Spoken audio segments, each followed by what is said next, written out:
laboratóriu magnetických nanočastíc na katedre fyziky kondenzovaných látok Biologickej fakulty Univerzity Pavla Jozefa Šafárika v Košiciach. Témou vedeckej práce v tomto laboratóriu je príprava, štúdium fyzikálnych a chemických vlastností magnetických nanočastíc a samozrejme aj štúdium praktických aplikácií takýchto nanočastíc. Naše magnetické nanočastice sú aplikovateľné v rôznych sférach. Môže to byť, či už môže ísť o energetické aplikácie, ale môže ísť aj o biomedicínsky výskum, ako nosiče liečiv pre cielený transport a pre liečenie rakoviny alebo pre liečbu Alzheimerovej choroby. Som doktorantkou v prvom ročníku na progresívnych materiáloch.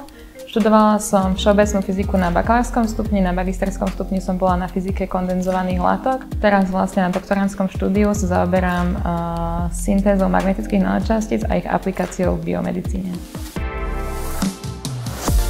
A calm and relaxing environment where you can focus on your work.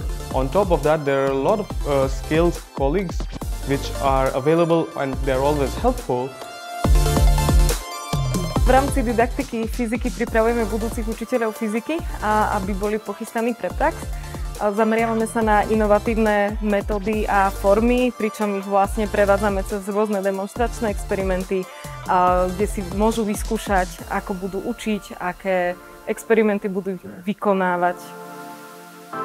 Čistá matika môže byť suchá, čistá fyzika zase môže byť príliš náročná. Spojenie matiky a fyziky dokopy ti dáva aj taký ten vhľad, prečo to funguje, aj ten popis, ako to funguje.